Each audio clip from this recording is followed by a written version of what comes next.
Hello welcome, मैं हूं अरुण कुमार यादव और आज इस वीडियो में हम देखने वाले हैं क्लास 8 की प्रश्नावली 11.3 के प्रश्न 6 और 7 का सॉल्यूशन। और इससे पहले की वीडियोस के लिंक आपको इस वीडियो के डिस्क्रिप्शन में मिल जाएंगे, तो आप वहां से उनको देख सकते हैं।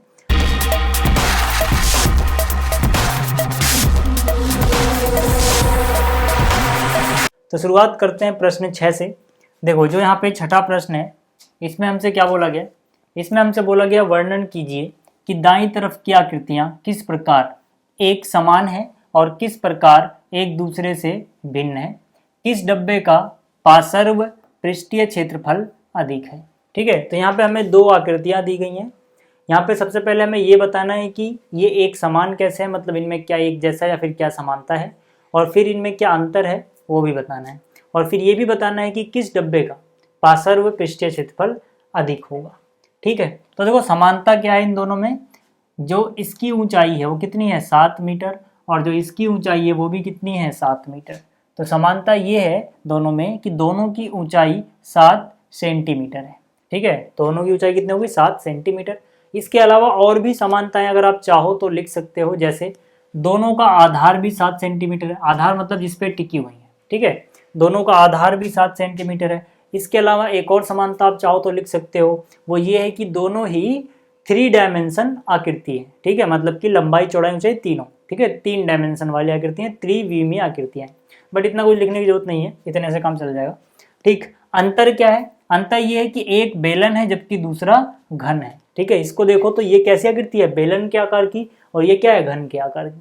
ठीक है, तो एक बेलन है और दूसरा घन है। ठीक है, तो आपको इतना समझ में आ गया कि अंतर क्या था और एक जैसा क्या था। अब आगे बात करते हैं। अब देखो आगे हमसे क्या पूछा गया है, पार्श्व पृष्ठीय क्षेत्रफल किसका अधिक होगा। तो देखो घन और घनाभ का तो मैंने आपको पिछली वीडियो में बताया था। थोड़ा सा पहले बेलन के बारे में समझ लेते हैं। देखो ये बेलन है हमारे पास। ठीक है, इस आकृति को हम क्या बोलते हैं, बेलन। यहाँ पर इसका केंद्र होगा और ये इसकी त्रिज्या होगी। त्रिज्या को अगर मैं r बोलूँ और जो इसकी ऊंचाई है इसको अगर मैं h बोलूँ, तो जो इसका पार्श्व पृष्ठीय क्षेत्रफल होता है बेलन का पार्श्व पृष्ठीय क्षेत्रफल वो बराबर होता है 2πr/h के।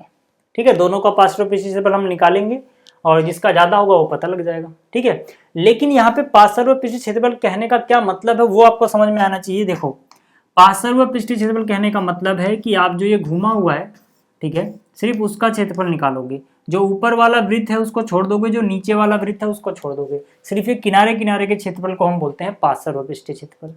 और इसी तरह से अगर आपको कुल निकालना होता तो आप ये भी निकालते, इस वृत्त का भी निकालते और इस वृत्त का भी निकालते। ठीक है, जब आप कहीं से कुछ भी नहीं छोड़ रहे हो तब इसको बोलते हैं कुल पृष्ठीय क्षेत्रफल। तो ये जो फॉर्मूला है ये पार्श्व पृष्ठीय क्षेत्रफल के लिए यानी किनारे किनारे के लिए। अगर किसी सवाल में हमें कुल निकालना पड़े तो याद रखना वहां पे फॉर्मूला लगाएंगे 2πr+h। ठीक है, ये इसका कुल पृष्ठीय क्षेत्रफल होगा। फिलहाल हमें पार्श्व निकालना है तो अभी कुल की बात नहीं करते, ये समझाने के लिए था क्योंकि पिछली वीडियो मैंने आपको समझाया नहीं था।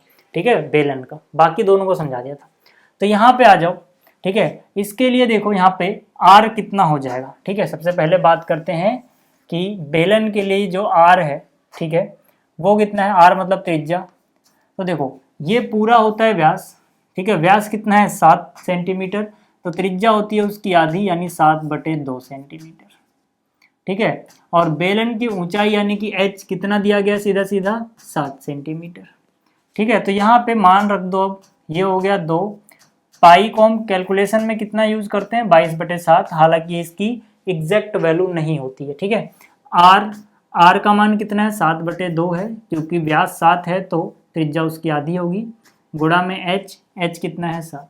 ठीक है, आपको याद रखना है पूरा व्यास है जो कि 7 दिया गया है, त्रिज्या इसकी आधी होगी 7/2।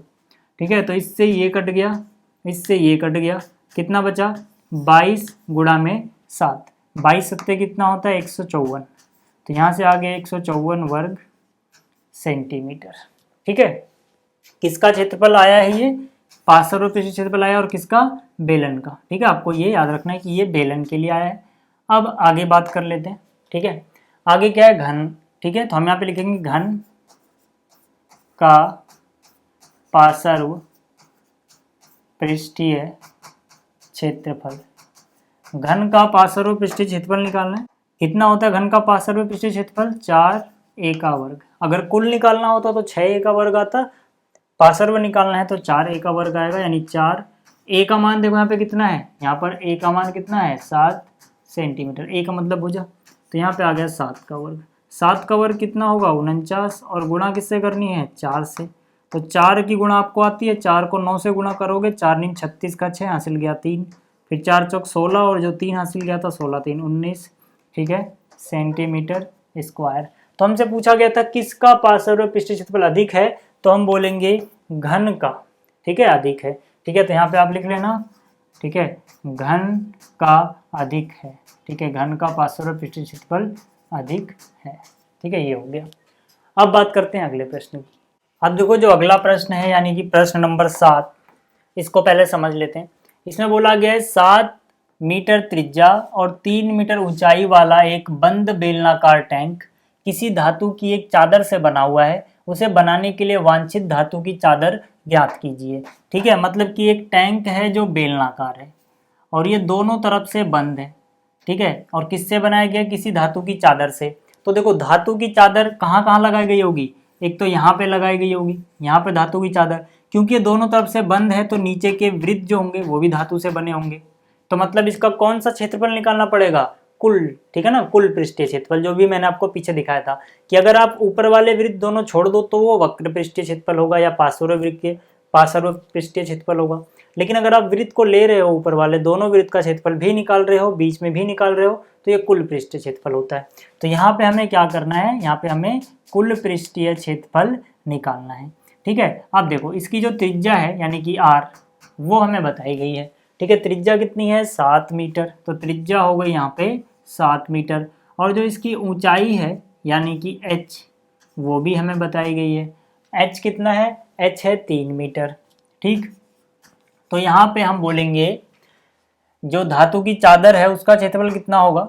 ठीक है, धातु की चादर का क्षेत्रफल, धातु की चादर का क्षेत्रफल किसके बराबर आएगा? जो बेलन है इसके कुल पृष्ठीय क्षेत्रफल के बराबर, और बेलन का कुल पृष्ठीय क्षेत्रफल आपको याद रखना है 2πr ब्रैकेट के अंदर r प्लस h होता है। ये मैंने अभी आपको थोड़ी देर पहले भी बताया। अब यहाँ पे बस आप फॉर्मूले में वैल्यू रख दो, 2 की जगह 2, पाई की जगह कैलकुलेशन के लिए 22/7 लेते हैं। फिर से बता रहा हूँ ये इसका एग्जैक्ट वैल्यू नहीं होती है। r का मान है 7, ब्रैकेट में है r यानी फिर से 7, जवाब में h है, h कितना है 3 मीटर। ठीक है, 7 से 7 कट गया, 22 को 2 से गुणा करोगे 44 हो जाएगा, और 7 और 3 जोड़ोगे 10 हो जाएगा, 44 को 10 से गुणा करोगे 44 गुणा 10 440 वर्ग मीटर। ठीक, तो ये था 7वां प्रश्न। जल्दी मिलेंगे अगली वीडियो में। Thanks for watching.